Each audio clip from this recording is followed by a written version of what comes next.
જય શ્રી કૃષ્ણ વાલા ભક્તો, ભક્તિ વર્ષા ચેનલમાં આપ સૌનું સ્વાગત છે. આપ સૌને મારા જય સ્વામિનારાયણ, જય સિયારામ અને જય હનુમાનજી.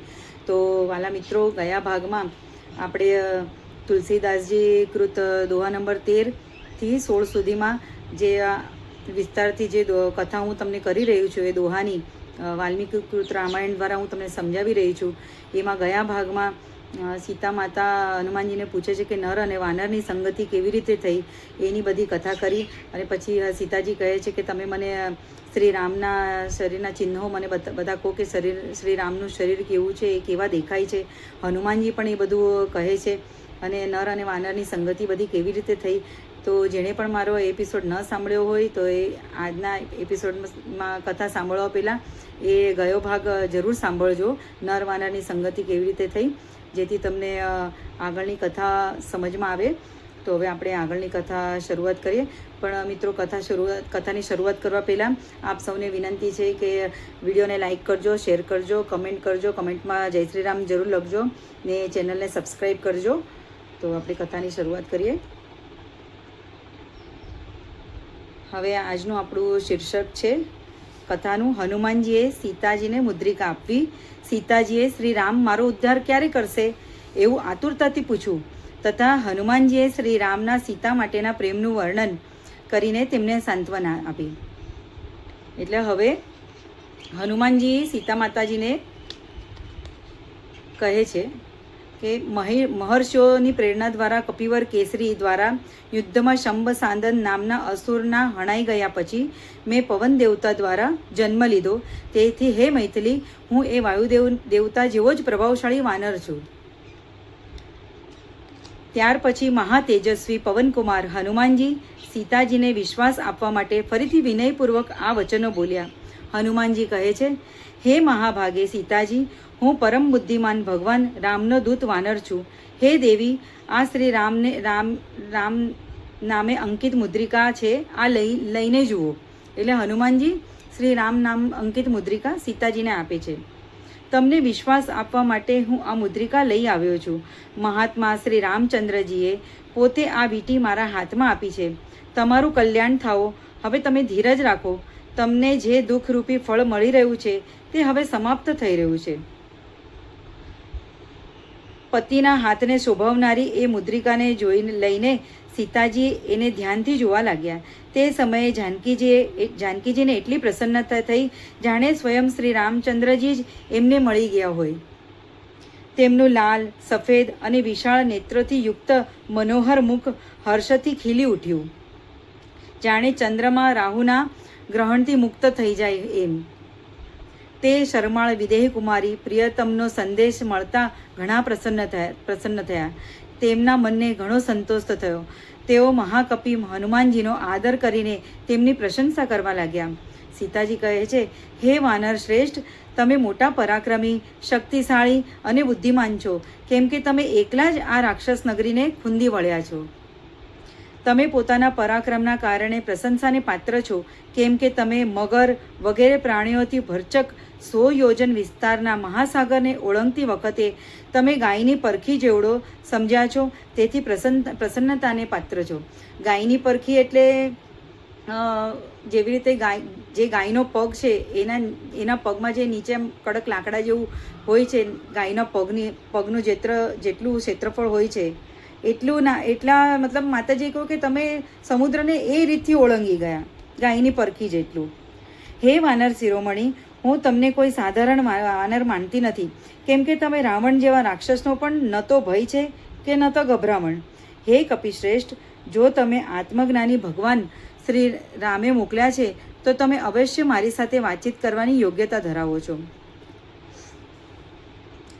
સીતાજી કહે છે, દુર્ધર્ષ વીર શ્રી રામચંદ્રજી ખાસ કરીને મારી પાસે એવા કોઈ પુરુષને મોકલે નહીં જેના પરાક્રમનું તેમને જ્ઞાન ન હોય તથા જેના શીલ સ્વભાવની તેમણે પરીક્ષા લીધી ન હોય. સત્ય પ્રતિજ્ઞ અને ધર્માત્મા ભગવાન શ્રી રામ સકુશળ છે તથા સુમિત્રાનો આનંદ વધારનારા મહાતેજસ્વી લક્ષ્મણ પણ સ્વસ્થ અને સુખી છે, એ જાણીને મને ઘણો હર્ષ થયો છે અને આ શુભ સંવાદ મારા માટે સૌભાગ્ય સૂચક છે. જો કકસ્થ કુલભૂષણ શ્રી રામ સકુશળ છે તો તેઓ પ્રલયકાળના અગ્નિની જેમ ક્રોધિત થઈને સમુદ્રોથી ઘેરાયેલી સંપૂર્ણ પૃથ્વીને બાળી કેમ નાખતા નથી? અથવા તે બંને ભાઈ દેવતાઓને પણ દંડ આપવાની શક્તિ ધરાવે છે, છતાં અત્યાર સુધી જે ચૂપ બેઠા છે એમાં એમનો નહીં, મારા ભાગ્યનો જ દોષ છે. હું સમજું છું કે હજી મારા દુઃખનો અંત આવ્યો નથી. દુર્ભાગ્યવશ હું એમનાથી દૂર થઈ ગઈ છું. એ કારણે શ્રી રઘુનાથજી મારા પર સ્નેહહીન તો થઈ ગયા નથી ને? શું તેઓ કદી મને આ સંકટમાંથી છોડાવશે ખરા? માતાજી આ બધા પ્રશ્ન હનુમાનજીને પૂછે છે. તેઓ સદા સુખ ભોગવવાને યોગ્ય છે, દુઃખ ભોગવવાને યોગ્ય કદાપી નથી. પરંતુ અત્યારે દુઃખ પર દુઃખ વેઠવાના કારણે શ્રી રામ વધારે શિથિલ અને ખિન્ન તો થઈ ગયા નથી ને? શું તેમને માતા કૌશલ્યા, સુમિત્રા તથા ભરતના કુશળ સમાચાર નિરંતર મળતા રહે છે? શું સન્માનીય શ્રી રઘુનાથજી મારા માટે થનાર શોકથી વધારે સંતપ્ત છે? તેઓ મારા પ્રત્યે બેધ્યાન તો થઈ ગયા નથી ને? શું રામ મને આ સંકટમાંથી છોડાવશે ખરા? શું ભાઈ પર અનુરાગ રાખનારા ભરતજી મારા ઉદ્ધાર માટે મંત્રીઓ દ્વારા સુરક્ષિત ભયંકર અક્ષોણી સેના મોકલશે ખરા? શું શ્રીમાન વાનરરાજ સુગ્રીવ દાંત અને નખોના પ્રહાર કરનારા વીર વાનરોને સાથે લઈને મને છોડાવવા માટે અહીં સુધી આવવાનું કષ્ટ કરશે ને? માતાજી કેટલા પ્રશ્ન પૂછે છે હનુમાનજીને. એમને કેટલા વખત પછી, મતલબ 1 વર્ષ માતાજી રહ્યા અને પછી હનુમાનજી મળ્યા તો માતાજીએ બધી મન આખું હનુમાનજી પાસે ખાલી કરી નાખ્યું. શું સુમિત્રાનો આનંદ વધારનાર સુરવીર લક્ષ્મણ, જેઓ અનેક અસ્ત્રોના જ્ઞાતા છે, પોતાની બાણવૃષ્ટિથી રાક્ષસોનો સંહાર કરશે ખરા? શું હું રાવણને એના સગા સંબંધીઓ સહિત થોડા જ દિવસમાં શ્રી રઘુનાથજી દ્વારા યુદ્ધમાં ભયંકર અસ્ત્ર શસ્ત્રોથી હણાઈ ગયેલો જોઈશ ને? જેમ પાણી સુકાઈ જવાથી તડકાથી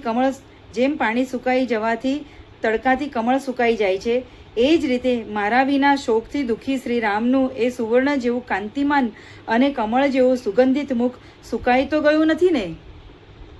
ધર્મપાલનના ઉદ્દેશથી પોતાના રાજ્યનો ત્યાગ કરીને મને પગપાળા વનમાં લાવતી વેળાએ જેમને લગીરે દુઃખ કે ભય થયો નથી, એ રઘુનાથજીના આ સંકટમાં સમયે હૃદયમાં ધૈર્ય તો ધારણ કરે છે ને?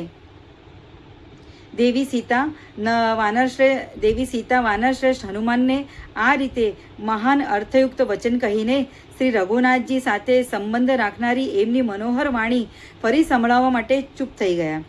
સીતાજીના વચન સાંભળીને ભયંકર પરાક્રમી પવનકુમાર હનુમાન મસ્તક પર જોડેલા હાથ રાખીને આ રીતે ઉત્તર આપવા લાગ્યા. એટલે હવે સીતાજીની બધી વાત સાંભળીને હનુમાનજી માથે હાથ જોડીને માતાજીને જવાબ આપે છે. હે દેવી કમલનયન, શ્રી રામને એ ખબર જ નથી કે તમે લંકામાં છો. તેથી ઇન્દ્ર જેમ દાનવોને ત્યાંથી સચીને લઈ ગયા, એ જ રીતે તેઓ સત્વરે અહીંથી તમને લઈ જશે. એટલે રાક્ષસો એક વખત સચી માતા ઇન્દ્રની પત્ની છે એમને ઉપાડી લઈ ગયેલા, આવી રીતે હરણ કરીને લઈ ગયેલા. તો પરાક્રમી ઇન્દ્ર જેમ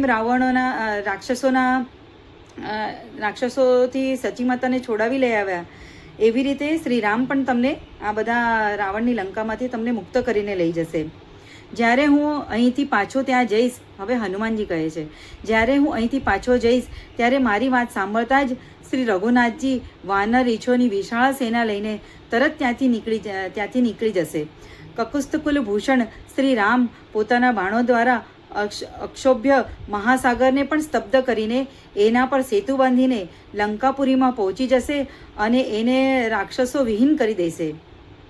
તે સમયે શ્રી રામના માર્ગમાં મૃત્યુ, દેવતાઓ અથવા મોટા મોટા અસુરો પણ જો વિઘ્ન બનીને ઊભા થઈ જશે તો તેઓ તે બધાને પણ સંહાર કરી નાખશે. હે આર્ય, તમને ન જોવાના કારણે ઉપજેલા શોકથી એમનું હૃદય ભરાયેલું રહે છે. તેથી સિંહથી પીડિત થયેલી હાથીની જેમ શ્રી રામને ક્ષણ માત્ર પણ સુખ મળતું નથી. એટલે જેમ એક હાથી સિંહથી પીડાય છે, એવી રીતે શ્રી રામ પણ તમારા વિયોગથી પીડાય છે અને એમને ક્ષણ માત્ર પણ એમને સુખ નથી. હનુમાનજી સીતા માતાને આવું કહે છે.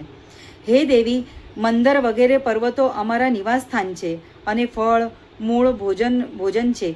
તેથી હું મંદરાચલ, મલય, વિંધ્ય, મેરુ તથા દૂર પર્વતના અને મારી જીવિકાના સાધન ફળમૂળના શપથ લઈને કહું છું કે તમને સત્વરે શ્રીરામનું નિવેદિત પૂર્ણચંદ્ર જેવું એ મનોહર મુખ જોશો કે જે સુંદર નેત્રો, બિંબફળ જેવા લાલ હોઠ અને સુંદર કુંડળોથી અલંકૃત અને ચિત્તાકર્ષ છે. એટલે હનુમાનજી, જે પર્વત ઉપર હનુમાનજી રહે છે, ફળ ફૂલ ખાય છે, એ બધાની શપથ લઈને હનુમાનજી કહે છે કે હે દેવી, તમને ચંદ્રમા જેવું મુખ ધરાવતા શ્રીરામના તમને દર્શન જરૂર થશે. શ્રી રામ તમારા પ્રેમમાં વશીભૂત થઈને હંમેશા તમારું જ ધ્યાન કરતા નિરંતર તમારા જ વિરહ શોકમાં ડૂબેલા રહે છે. તમારા સિવાય તેઓ બીજી કોઈ વાતોનો વિચાર સુદ્ધા કરતા નથી.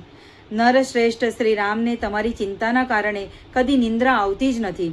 જો કદી થોડીક વાર આંખ મીચાઈ જાય તો સીતાનું ઉચ્ચારણ કરતા તેઓ તરત જ જાગી જાય છે. કોઈ ફળ, ફૂલ અથવા સ્ત્રીઓના મનને લોભાવનારી બીજી કોઈ વસ્તુને પણ જ્યારે તેઓ જુએ છે ત્યારે લાંબો શ્વાસ લઈને વારંવાર ઓ પ્રિય કહીને તમને પોકારવા લાગે છે. હે દેવી, રાજકુમાર મહાત્મા શ્રી રામ તમારા માટે સદા દુઃખી રહે છે. સીતા કહીને તમારા નામનું રટન કરે છે તથા ઉત્તમ વ્રતનું પાલન કરે છે. તમને પ્રાપ્ત કરવાના જ પ્રયત્નમાં જોડાયેલા રહે છે. શ્રી રામચંદ્રજીની ચર્ચાથી સીતાજીનો શોકની નિવૃત્તિ થઈ ગઈ, પરંતુ શ્રી રામના શોકની વાત સાંભળીને તે ફરી તેમની જેમ જ શોકમગ્ન થઈ ગયા. એ સમયે વિદેહ નંદની સીતા શરદ ઋતુ આવતા મેઘગટ્ટા અને ચંદ્રમા બંનેથી યુક્ત અંધકાર અને પ્રકાશપૂર્ણ રાત્રિની જેમ હર્ષ અને શોકથી યુક્ત દેખાવા લાગ્યા. એટલે સીતા માતા, શ્રી રામનો સંદેશો સીતા માતાએ સાંભળ્યો હનુમાનજી પાસે, તો માતાજી ખુશ થઈ ગયા કે શ્રી રામ મારી ચિંતા કરે છે અને મારી શોધ માટે તત્પર છે, અને એમણે જ હનુમાનજીને અહીંયા દૂત બનીને મોકલ્યા છે. પણ પછી જ્યારે હનુમાનજી કહેવા લાગ્યા કે એમને નિંદ્રા નથી આવતી, એમને કોઈ સ્ત્રીના કોઈ શ્રૃંગારની કંઈ વસ્તુ જોઈએ છે, તો શ્રી રામને તમારી સતત યાદ આવતી હોય છે અને સતત સીતાનું રટણ કરતા હોય છે. તો એ સીતા માતાને એક તરફ શ્રી રામનું પણ દુઃખ જોઈને સીતા માતાને પણ બહુ જ પાછા માતાજી દુઃખમાં મગ્ન થઈ ગયા. હવે આગળનો ટોપિક છે સીતાજીનો હનુમાનજીને શ્રી રામને શીઘ્ર બોલાવવાનો આગ્રહ. હનુમાનજીનો સીતાજીને પોતાની સાથે આવવાનો અનુરોધ તથા સીતાજીએ એ અસ્વીકાર કરવો. હવે આપણે આ ટોપિક ઉપર આગળ કથાને ચાલુ રાખીશું. હનુમાનજીનું પૂર્વોક્ત વચન સાંભળીને પૂર્ણચંદ્રમા જેવા મનોહર મુખના સીતાએ તેમને ધર્મ અને અર્થસભર વાત કહી. હવે સીતાજી કહે છે, હે વાનર, તમે કહ્યું કે શ્રી રઘુનાથજીનું ચિત્ત બીજી તરફ જતું નથી અને તેઓ શોકમાં ડૂબેલા રહે છે. મારું આ કથન અને વિષ મિશ્રિત અમૃત, મને આ કથન વિષ મિશ્રિત અમૃત જેવું લાગે છે. સીતાજી કહે છે, હે વાનર શિરોમણે, દેવના વિધાનને રોકવું પ્રાણીઓના વશમાં નથી. દાખલા તરીકે સુમિત્ર કુમાર લક્ષ્મણને, મને અને શ્રીરામને પણ જોઈ લો. અમે બધા કઈ રીતે વિયોગમાં દુઃખથી મોહિત થઈ રહ્યા છે. એટલે માતાજી કહે છે, જે આપણા ભાગ્યમાં લખેલું હોય છે, જે વિધિ વિધાન છે, એ થઈને જ રહે છે.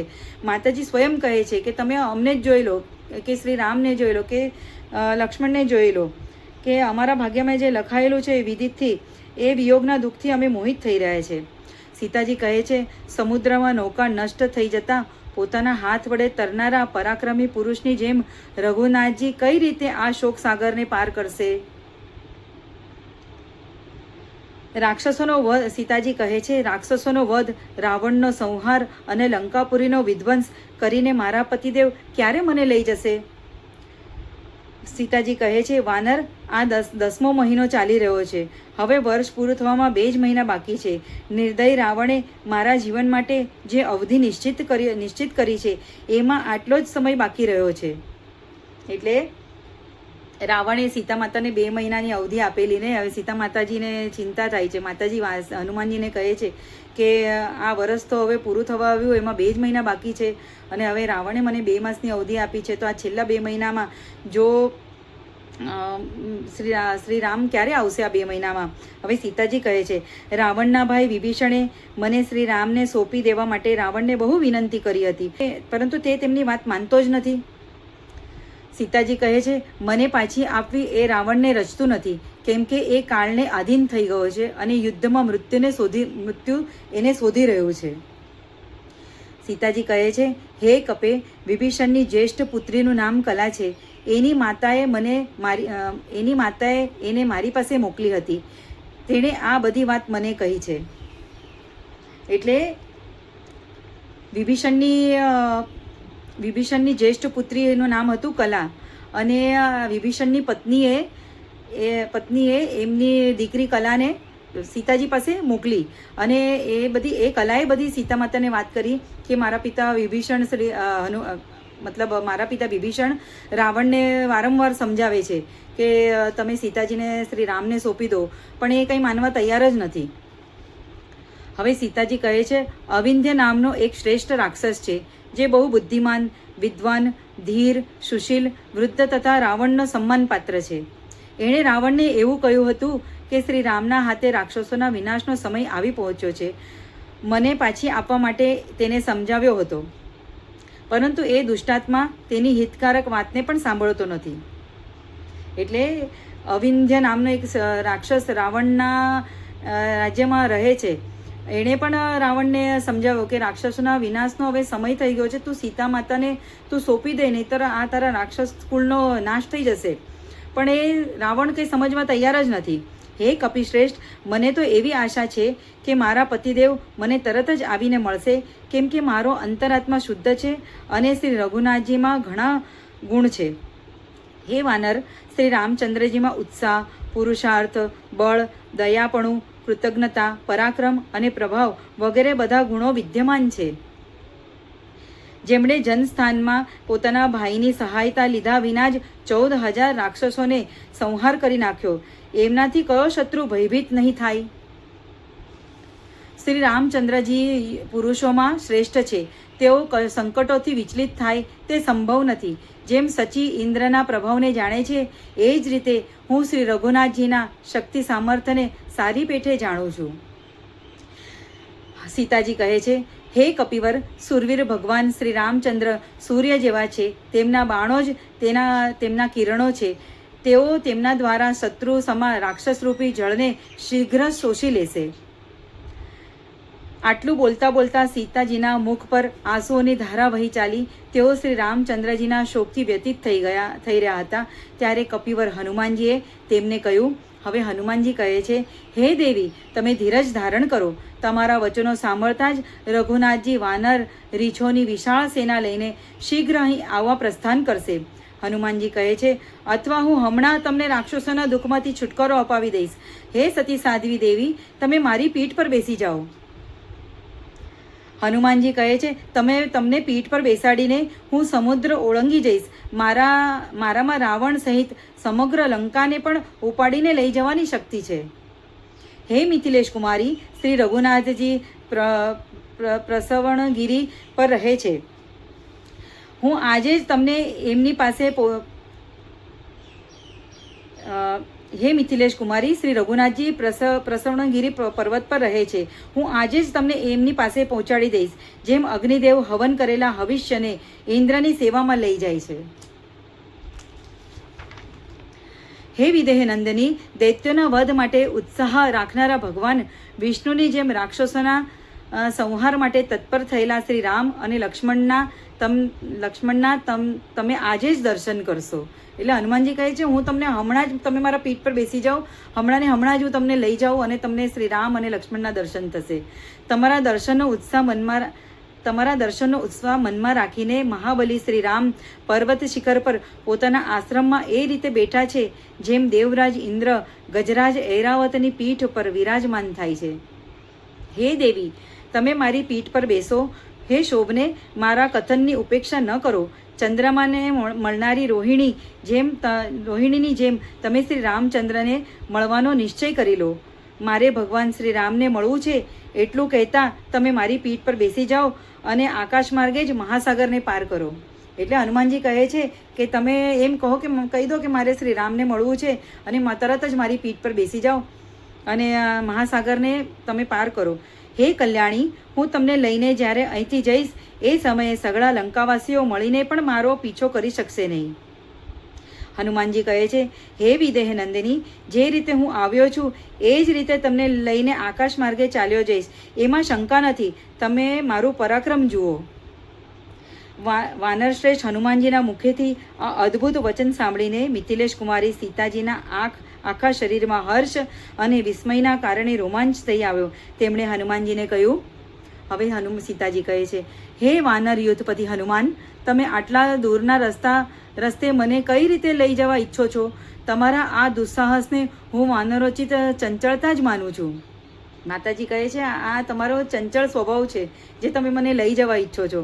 હે વાનર શિરોમણે, તમારું શરીર તો બહુ નાનું છે, પછી તમે મને મારા સ્વામી શ્રી રામ પાસે લઈ જવાની ઈચ્છા કેવી રીતે કરો છો? એટલે હનુમાનજી તો સૂક્ષ્મ રૂપ ધરીને જ સીતા માતાને દર્શન આપે છે ને, તો એકદમ સૂક્ષ્મ રૂપમાં જ આ બધી વાતચીત ચાલી રહી છે. તો સીતા માતા અને પાછા એમાં હનુમાનજી માતાજીને કહે છે કે તમે મારી પીઠ પર બેસો અને હું તમને અહીંયા લંકામાંથી લઈ જઈશ. તો માતાજી કહે છે કે તમે તો આ વાનર ચંચળ સ્વભાવના કારણે આ બધું બોલો છો, એમ કે તમે મને કેવી રીતે લઈ જશો કે તમારું શરીર તો આટલું નાનું છે. પછી સીતાજીની આ વાત સાંભળીને શોભાશાળી પવનકુમાર હનુમાનજીએ આનો પોતાનો તિરસ્કાર જ માન્યો. એટલે હનુમાનજીને થયું કે માતાજી આ શું બોલે છે, એમ કે પછી હનુમાનજી તેઓ વિચાર કરવા લાગ્યા, કાજળ કાળા નેત્રોના વિદેહ નંદિની સીતા મારા બળ અને પ્રભાવને જાણતા નથી, તેથી જ આજે મારા એ રૂપને જે મારી ઈચ્છા મુજબ ધારણ કરું છું તેઓ જોઈ લે. એટલે હનુમાનજી કહે છે કે સીતા માતાજી મારા પ્રભાવને જાણતા નથી અને આજે મારું રૂપ જોવે છે એ મારું ઈચ્છા મુજબ ધારેલું રૂપ છે. કેમ કે હનુમાનજી પાસે તો અષ્ટસિદ્ધિ છે, એટલે એ સિદ્ધિઓનો ઉપયોગ કરીને હનુમાનજી ક્યારેક નાના થઈ જાય, ક્યારેક વિરાટ રૂપ ધારણ કરે, ક્યારેક એકદમ જ એવા થઈ જાય કે એમને કોઈ હલાવી ન શકે. એ બધી અષ્ટસિદ્ધિ છે હનુમાનજી પાસે. તો હનુમાનજી વિચાર કરે છે કે હું તો મારી ઈચ્છા મુજબ હું રૂપ ધારણ કરું છું, પણ આજે તો માતાજી જોઈ જ લે કે હું કે મારા ઈચ્છા મુજબ રૂપ ધારણ કરું. તો આવું વિચારીને શત્રુસૂદન વાનર શિરોમણી હનુમાનજીએ તે વખતે સીતાજીને પોતાનું સ્વરૂપ દેખાડ્યું અને સીતાજીને ખાતરી કરવા માટે પોતાના શરીરને વધારવા લાગ્યા. જોતામાં તો એમનું શરીર મેરુ પર્વત જેટલું ઊંચું થઈ ગયું. તેઓ પ્રજ્વલિત અગ્નિ જેવા તેજસ્વી દેખાવા લાગ્યા. આ રીતે વિશાળ રૂપ ધારણ કરીને એ વાનર શ્રેષ્ઠ સીતાજી સામે ઊભા રહી ગયા. એટલે હનુમાનજીએ કનક ભૂધરાકાર શરીર કર્યું, એટલે સ્વર્ણના સમાન લાલચોળ એમનું શરીર પર્વતાકાર થઈ ગયું અને એ વિશાળ શરીરનું રૂપ ધારણ કરીને સીતાજી સામે હનુમાનજી ઊભા રહી ગયા. ત્યાર પછી પર્વત જેવા વિશાળકાય, તાંબા જેવું લાલ મુખ તથા વજ્ર જેવી દાઢો અને નખ ધરાવતા ભયાનક મહાબળી વાનરવીર હનુમાને વિદેહ નંદિનીને આમ કહ્યું. હવે હનુમાનજી કહે છે, હે દેવી, મારામાં પર્વત, વન, અટારીઓ, કોટ અને નગર દ્વારા સહિત આ લંકાપુરીને રાવણ સહિત ઉપાડીને લઈ જવાની શક્તિ છે. એટલે હનુમાનજી કહે છે, હું આખી લંકા જ રાવણ સહિત આખી લંકા ઉપાડીને હું લઈ જાઉં એટલું સામર્થ્ય મારામાં છે. તેથી તમે મારી સાથે આવવાનો નિશ્ચય કરી લો. તમારી શંકા વ્યર્થ છે. હે દેવી વિદેહ નંદિની, તમે મારી સાથે આવીને લક્ષ્મણ સહિત શ્રી રઘુનાથજીનો શોક દૂર કરી દો. વાયુના ઔરસ પુત્ર હનુમાનજીને પર્વતાકાર શરીર ધારણ કરેલા જોઈને ખીલેલા કમળપત્ર જેવા મોટા મોટા નેત્રોવાળા જનક કિશોરીએ એમ કહ્યું. હવે સીતાજી કહે છે, હે મહાકપે, હું તમારી શક્તિ અને પરાક્રમને જાણું છું. વાયુ સમાન તમારી ગતિ અને અગ્નિ જેવું તમારું અદ્ભુત તેજ છે. હે વાનર યુથપતે, બીજો કોઈ સાધારણ વાનર અપાર મહાસાગરની આ પાર આવેલી આ ભૂમિમાં કઈ રીતે આવી શકે? માતાજી કહે છે, હું જાણું છું તમે સમુદ્ર પાર કરીને મને લઈ જવા સમર્થ છો, છતાં પણ તમારી જેમ મારે પણ પોતાની કાર્યસિદ્ધિ વિશે જરૂર વિચાર કરી લેવો જોઈએ. હવે માતાજી કહે છે, હે કપિશ્રેષ્ઠ, તમારી સાથે આવવું મારા માટે કોઈ રીતે ઉચિત નથી, કેમ કે તમારો વેગ વાયુ જેવો તીવ્ર છે. આવો વેગ મને મૂર્છિત કરી શકે છે. માતાજી કહે છે, હું સમુદ્રની ઉપર ઉપર આકાશમાં પહોંચીને અધિક વેગથી ચાલતા ચાલતા તમારી પીઠ પરથી નીચે પણ પડી જાઉં. આ રીતે સમુદ્રમાં જે તિમિ નામના મોટા મોટા મત્સ્યો, નક્ર અને માછલીઓથી ભરેલો છે, પડીને વિવશ થઈને હું તરત જ જળચર પ્રાણીઓના આહાર બની શકું છું. માતાજી કેટલો તર્ક વિતર્ક કરે છે. માતાજી હનુમાનજીને આ બધી વાત કરે છે. માટે શત્રુનાશક વીર, હું તમારી સાથે આવી શકું તેમ નથી. એક સ્ત્રીને સાથે લઈને જ્યારે તમે જવા માંડશો ત્યારે રાક્ષસોને તમારા પર શંકા થશે, એમાં સંશય નથી. મને હરીને લઈ જવાતી જોઈને દુરાત્મા રાવણની આજ્ઞાથી ભયંકર પરાક્રમી રાક્ષસો તમારો પીછો કરશે. હે વીર, એ સમયે મારા જેવી રક્ષણને પાત્ર અબળા સાથે હોવાના કારણે તમે હાથમાં શૂળ અને મુદગર ધારણ કરનારા એ શૂરવીર રાક્ષસોથી ઘેરાઈને પ્રાણ સંકટની અવસ્થામાં આવી પડશો. એટલે માતાજી એમ કહેવા માંગે છે કે વીર, એ સમય મારા જેવી રક્ષણને પાત્ર અબળા, એટલે મારું રક્ષણ કરવા માટે તમે હાથમાં શૂળ અને મુદગર ધારણ કરનારા, એટલે હાથમાં મુદગર અને શૂળ ધારણ કરેલા એ રાક્ષસોથી ઘેરાઈ જશો અને એવી સંકટની અવસ્થામાં પડી જશો. માતાજી એમ કહેવા માંગે છે, આકાશમાં અસ્ત્ર શસ્ત્રધારી ઘણા રાક્ષસો તમારા પર આક્રમણ કરશે અને તમારા હાથમાં કોઈ અસ્ત્ર પણ હશે નહીં. એવી દશામાં તમે તે બધાની સાથે યુદ્ધ અને મારી રક્ષા બંને કઈ રીતે કરશો? માતાજી કહે છે, હે કપિશ્રેષ્ઠ, આ ક્રૂર કર્મી રાક્ષસો સાથે જ્યારે તમે યુદ્ધ કરવા માંડશો એ સમયે હું ભયથી પીડિત થઈને તમારી પીઠ પરથી અવશ્ય પડી જઈશ. પાપી રાક્ષસો મને ફરી પકડી લઈ જશે. જો કે તમે બધા રાક્ષસોનો સંહાર કરવામાં સમર્થ છો, તો પણ તમારા દ્વારા રાક્ષસોનો વધ થઈ જતાં શ્રી રઘુનાથજીના સુયશમાં બાધા આવશે. લોકો કહેશે, શ્રી રામ સ્વયં કાંઈ કરી ન શક્યા. માતાજી કહે છે, અથવા એ પણ સંભવ છે કે રાક્ષસો મને લઈ જઈને કોઈ એવા ગુપ્ત સ્થાનમાં મૂકી દે જ્યાં ન તો વાનરોને મારો પત્તો લાગશે કે ન રઘુનાથજીને. એટલે માતાજીને એવું થાય છે કે ન વાનરોને પત્તો લાગશે કે ન રઘુનાથજીને મારો પત્તો લાગશે. એવા કોઈ ગુપ્ત સ્થાન પર રાક્ષસો મને લઈને છુપાડી દેશે. જો આમ થાય તો મારા માટે કરેલો તમારો આ બધો પ્રયત્ન વ્યર્થ જશે. જો તમારી સાથે શ્રી રામચંદ્રજી અહીં પધાર્યા તો એમના આવવાથી ઘણો લાભ થશે. હે મહાબાહો, અતિ પરાક્રમી રઘુનાથજીનું, એમના ભાઈઓનું, તમારું અને વાનરરાજ સુગ્રીવના કુળનું જીવન મારા પર જ નિર્ભર છે. શોક અને સંતપ્તથી પીડિત એ બંને ભાઈ જ્યારે મારી પ્રાપ્તિના વિષયમાં નિરાશ થઈ જશે ત્યારે સઘળા રીછ અને વાનરોની સાથે એ બંને પોતાના પ્રાણ ત્યજી દેશે. હે વાનર શ્રેષ્ઠ, તમારી સાથે ન આવવું એક મુખ્ય કારણ એ પણ છે. હે વાનરવીર, પતિભક્ત તરફ દ્રષ્ટિ રાખીને હું ભગવાન શ્રી રામ સિવાય બીજા કોઈ પુરુષના શરીરને સ્વેચ્છાપૂર્વક સ્પર્શ કરવા માંગતી નથી. સીતાજી કહે છે, રાવણના શરીર સાથે મારો જે સ્પર્શ થઈ ગયો છે એ તો તેણે બળજબરીથી કર્યો છે. એ સમયે હું અનાથ, અસમર્થ અને વિવશ હતી. શું કરું? જો રઘુનાથજી અહીં રાક્ષસો સહિત દશમુખ રાવણનો વધ કરીને મને અહીંથી લઈ જાય તો તે એમને છાજે એવું કાર્ય થશે. મેં યુદ્ધમાં શત્રુઓનું મર્દન કરનારા મહાત્મા શ્રી રામના પરાક્રમો અનેક વાર જોયા છે અને સાંભળ્યા છે. દેવતા, ગંધર્વ, નાગ અને રાક્ષસો બધા મળીને પણ સંગ્રામમાં તેમની બરાબરી કરી શકતા નથી. વાનર શિરોમણી સમ્રાંગણમાં પોતાના બાણરૂપી તેજથી પ્રલયકાળના સૂર્યની જેમ પ્રકાશિત થનારા મદમત્ત દિગ્ગજોની જેમ ઊભા રહેલા રણમર્દન શ્રી રામ અને લક્ષ્મણનો સામનો કોણ કરી શકે છે? સીતાજી કહે છે, તેથી હે કપિશ્રેષ્ઠ, વાનરવીર, તમે પ્રયત્ન કરીને યુદ્ધપતિ સુગ્રીવ અને લક્ષ્મણ સહિત મારા પ્રિયતમ શ્રી રામચંદ્રજીને શીઘ્ર અહીં બોલાવી લાવો. હું શ્રી રામને માટે લાંબા સમયથી શોકાકુળ થઈ રહી છું. તમે તેમના શુભ આગમન દ્વારા મને હર્ષ પ્રદાન કરો.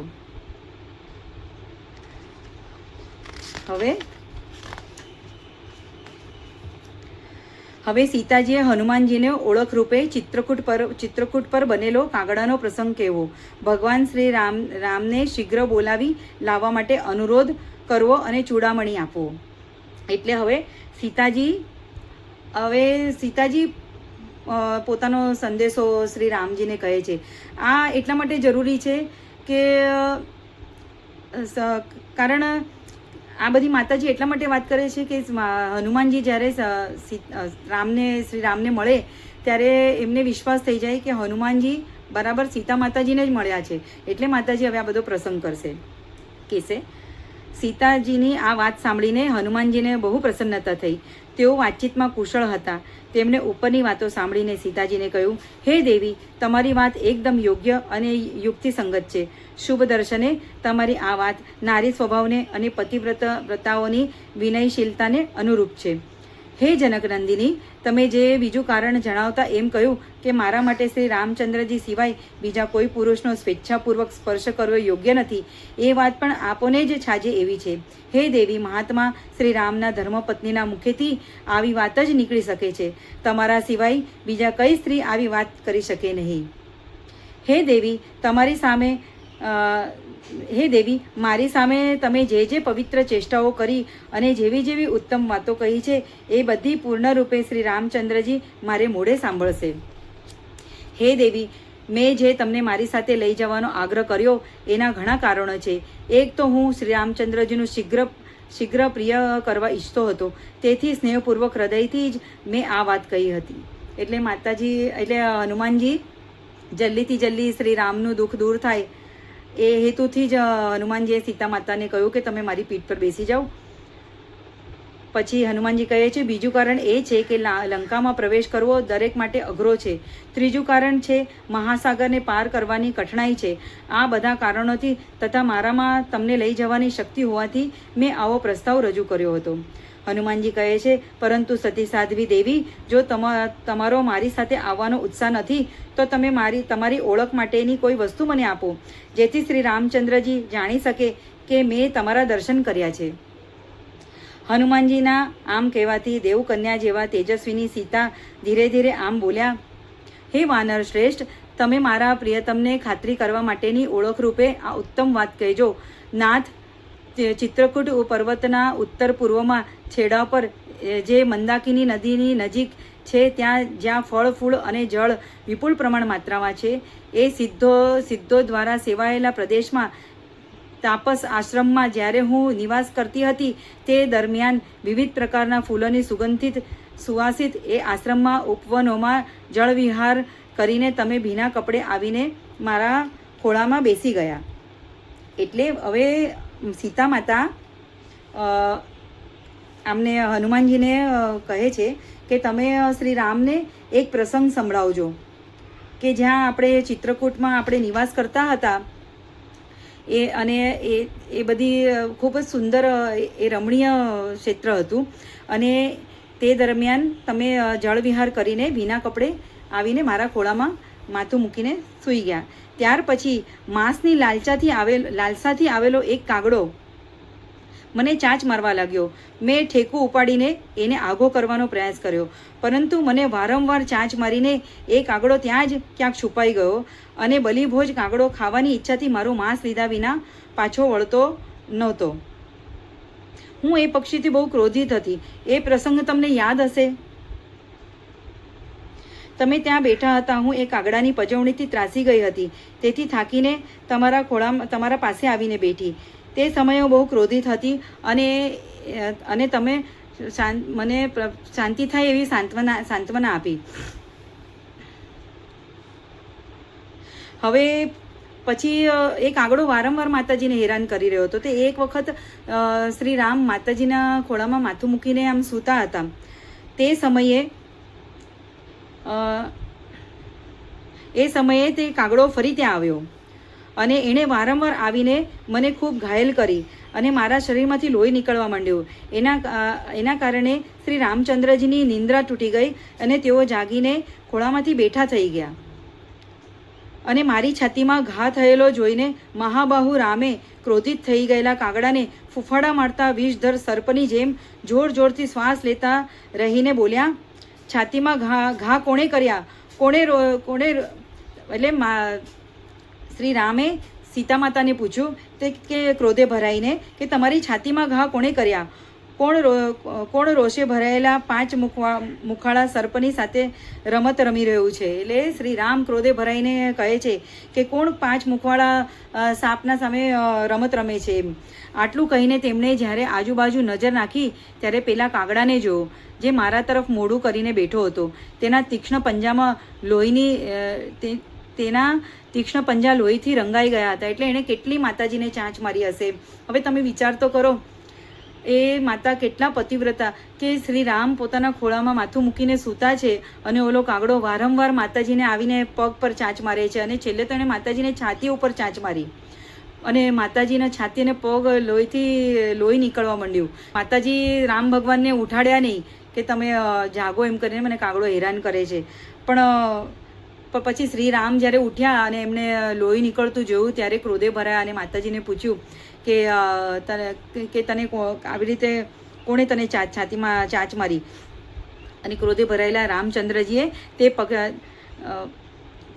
કહેવા લાગ્યા અને માતાજીના પંજા અને તેના કાગડાના પગ લોહીથી રંગાયેલા હતા. તે પક્ષીઓમાં શ્રેષ્ઠ કાગડો ઇન્દ્રનો પુત્ર હતો. એટલે ઇન્દ્રનો પુત્ર જયંત હતો. એની ગતિ વાયુ જેવી ઝડપી હતી. તે સ્વર્ગમાંથી પૃથ્વી પર ગયો હતો. તે સમયે બુદ્ધિમાનોમાં શ્રેષ્ઠ મહાબાહુ શ્રી રામની આંખો ક્રોધથી લાલ થવા લાગી. તેમણે એ કાગડાને કઠોર દંડ આપવાનું વિચાર્યું. શ્રી રામે દર્ભની સાદડીમાંથી એક દર્ભ ખેંચી કાઢ્યો અને તેને બ્રહ્માસ્ત્રના મંત્રથી અભિમંત્રિત કર્યો. અભિમંત્રિત કરતાં જ એ કાલાગ્નિની જેમ પ્રજ્વલિત ઉઠ્યો. એનું લક્ષ્ય પેલું પક્ષી જ હતું. એટલે તત્કાલ એટલે શ્રી રામને એટલો ક્રોધ ભરાયો કે તત્કાલ એમને પોતાના બાણ અને ધનુષ બાણ તો બાજુ, પણ એમને ક્રોધ ભરાયો કે એમને એ ક્રોધમાં ને ક્રોધમાં એ જે સાદડી એટલે અને એ દર્ભની ચટ્ટાઈ પર સૂતા હતા તે એ ચટ્ટાઈમાંથી એક દર્ભનો સળી કાઢી અને એને જ બ્રહ્માસ્ત્રનો મંત્ર વાંચી અને લઈ અને એને જ ફેંક્યું.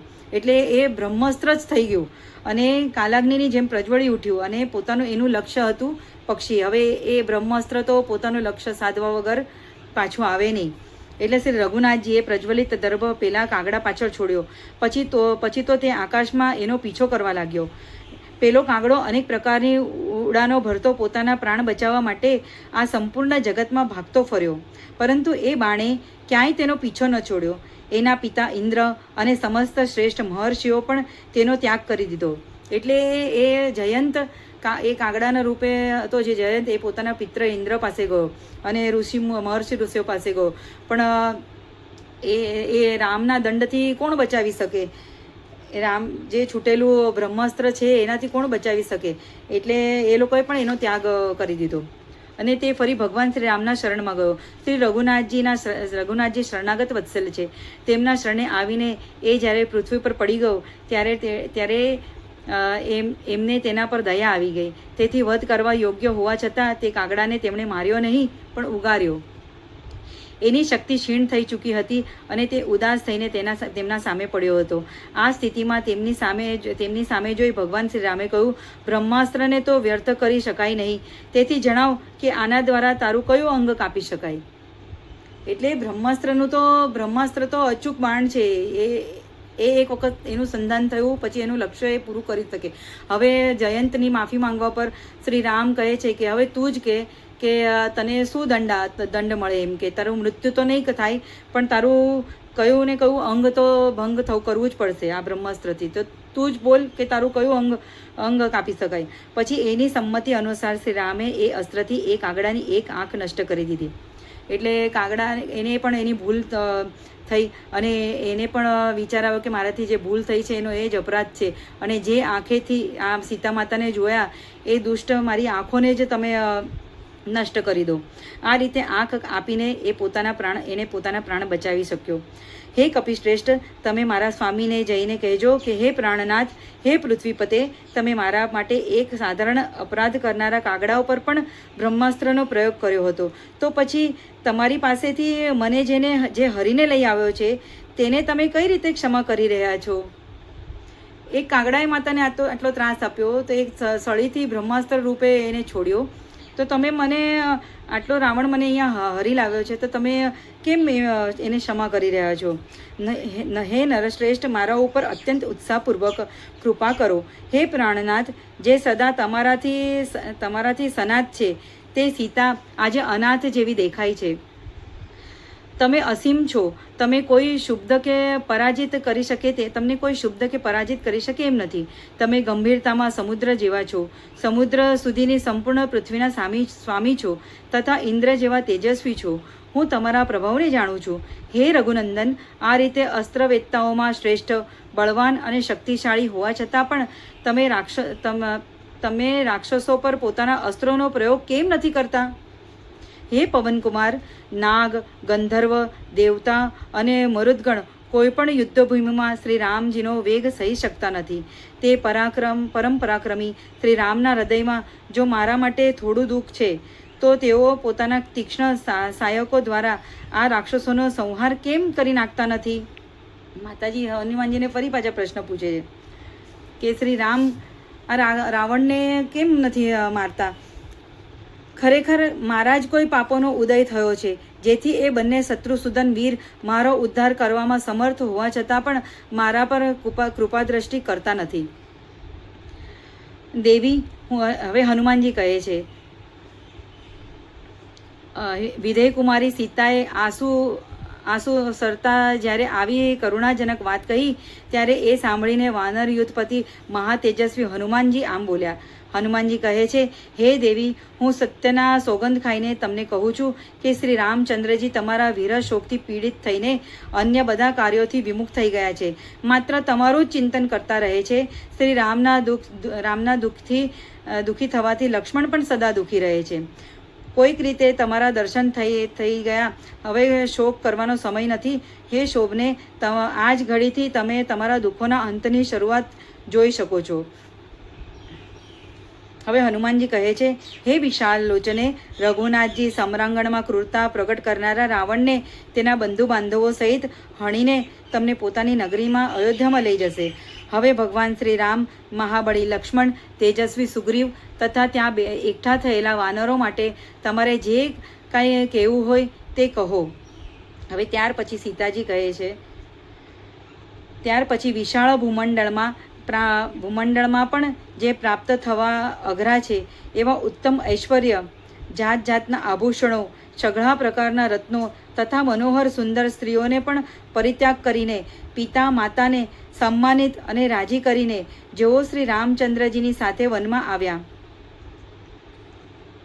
જેમના કારણે સુમિત્રા દેવી ઉત્તમ સંતાનવતી કહેવાય છે, જેમનું ચિત્ત સદા ધર્મમાં પરોવાયેલું રહે છે, જેઓ સર્વોત્તમ સુખોનો ત્યાગ કરીને વનમાં મોટાભાઈ શ્રી રામની રક્ષા કરતા રહીને સદા એમને અનુકૂળ ચાલે છે, જેમના ખભા સિંહ જેવા તથા ભુજાઓ લાંબી છે, જેમના દર્શન સુખદ છે અને જેમનું મન પોતાના વશમાં છે, જેમનો શ્રી રામ પ્રત્યે પિતા જેવો અને મારા પ્રત્યે માતા જેવો ભાવ તથા વર્તન છે, જે વીર લક્ષ્મણને તે સમયે મારું હરણ થવાની વાતની જાણ થઈ ન હતી, જે વડીલ વૃદ્ધોની સેવામાં સંલગ્ન રહેનારા, શોભાશાળી, શક્તિશાળી તથા ઓછું બોલનારા છે, રાજકુમાર શ્રી રામના પ્રિય વ્યક્તિઓમાં જેમનું સૌથી ઊંચું સ્થાન છે, જેઓ મારા સસરા જેવા પરાક્રમી છે અને શ્રી રઘુનાથજીને જે નાના ભાઈ લક્ષ્મણ પ્રત્યે સદા મારા કરતાં પણ વિશેષ પ્રેમ છે, જે પરાક્રમી વીર પોતાના ઉપર નાખેલા કાર્યભારને ઘણી યોગ્યતાપૂર્વક વહન કરે છે તથા જેમને જોઈ રઘુનાથજી પિતાને પણ ભૂલી જાય છે, અર્થાત જેઓ પિતાની જેમ શ્રી રામચંદ્રજીની માવજતમાં સંપૂર્ણ ચિત્ત પરોવી રાખે છે, એ લક્ષ્મણની પણ તમે મારા તરફથી કુશળતા પૂજજો અને વાનર શ્રેષ્ઠ મારા કયા મુજબ તેમને એવી વાત કહેજો કે જેને સાંભળીને નિત્ય કોમળ પવિત્ર દક્ષ તથા શ્રી રામના પ્રિય બંધુ લક્ષ્મણ મારું દુઃખ દૂર કરવા માટે તત્પર થઈ જાય.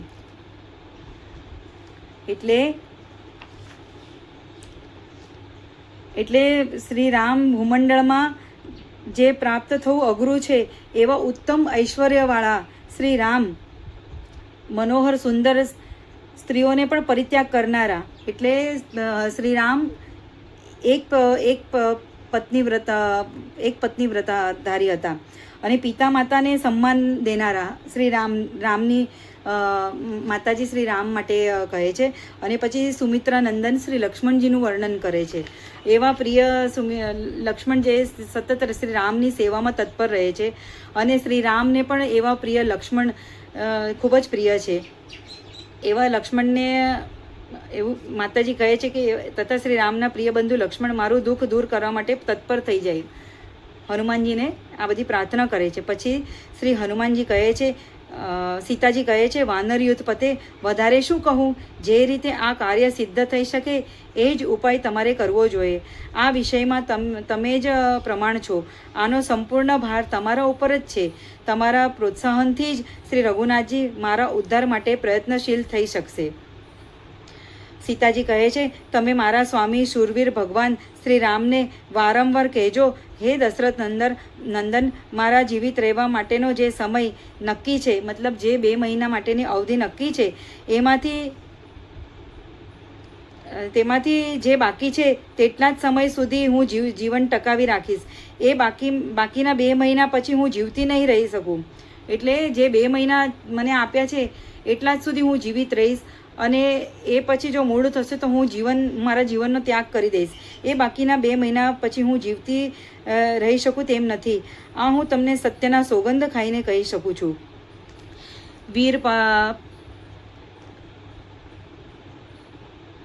વીર પાપ પારાયણ રાવણે મને પૂરી રાખી છે, માટે રાક્ષસીઓ દ્વારા મને અત્યંત ત્રાસ આપવામાં આવી રહ્યો છે. તમે મારો અહીંથી ઉદ્ધાર કરો. ત્યાર પછી કપડામાં બાંધેલો સુંદર દિવ્ય ચૂડામણી છોડીને આ શ્રી રામચંદ્રજીને આપી દેજો, એમ કહીને સીતાજીએ હનુમાનજીના હાથમાં મૂકી દીધો. એટલે માતાજીએ એક જ એમની પાસે એક દાગીનો બચેલો હતો, જે ચૂડામણી હતો. એ ચૂડામણી માતાજીએ એમ પોતાના છેડામાં બાંધી રાખેલો હતો. એ છેડામાંથી છોડીને માતાજીએ ચૂડામણી શ્રી હનુમાનજીને આપી દીધો અને કહ્યું કે તમે આ ચૂડામણી શ્રી રામને દેખાડજો. એ પરમ શ્રેષ્ઠ મણીને લઈને વીર હનુમાનજીએ એને પોતાની આંગળીમાં પહેરી લીધો. એ મણિરત્ન લઈને કપિવર હનુમાને સીતાજીને પ્રણામ કર્યા અને તેમની પ્રદક્ષિણા કરીને તેઓ વિનયપૂર્વક તેમની પાસે ઊભા રહી ગયા. સીતાજીના દર્શનથી તેમને અત્યંત હર્ષ ઉપજ્યો હતો. તેઓ મનોમન ભગવાન શ્રી રામ અને શુભ લક્ષણોથી સંપન્ન લક્ષ્મણ પાસે પહોંચી ગયા હતા. અને તે બંનેનું ચિંતન કરવા લાગ્યા. એટલે મનોમન શ્રી રામ એમને થયું મનોમન શ્રી રામ અને લક્ષ્મણ પાસે પહોંચી ગયા મનોમન, અને એમનું ચિંતન કરવા લાગ્યા. અને બહુમૂલ્ય મણિરત્નને લઈને હનુમાનજી મનોમન એ સુખથી પ્રસન્ન થયા. ત્યાર પછી એમણે ત્યાંથી પાછા જવાની તૈયારી કરી લીધી. હવે પછી આપણે આગળના ભાગમાં વાંચીશું. ચૂડામણી લઈને જઈ રહેલા હનુમાનજીને સીતાજીએ શ્રી રામ વગેરેને ઉત્સાહિત કરવા માટે કહેવું, તથા સમુદ્ર તરવા બાબતે શંકિત બનેલા સીતાજીને વાનરોનું પરાક્રમ કહીને હનુમાનજીએ આશ્વાસન આપવું.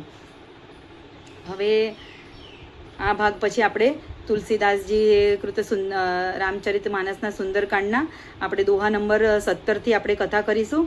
અને પછી જે રીતથી દોહાનો ભાગ થશે એ પછીથી એનો ફરીથી ભાવાર્થ આપણે વાલ્મીકી ઋષિ જે કહે છે એનો આપણે સમજવાનો પ્રયત્ન કરીશું. તો આજના ભાગમાં આટલું જ. તો આપ સૌને જય શ્રી કૃષ્ણ, જય સિયારામ. શરીરથી સ્વસ્થ રહો, મનથી મસ્ત રહો અને ભક્તિ કરતા રહો. તો પછી નવા ભાગમાં મળીએ.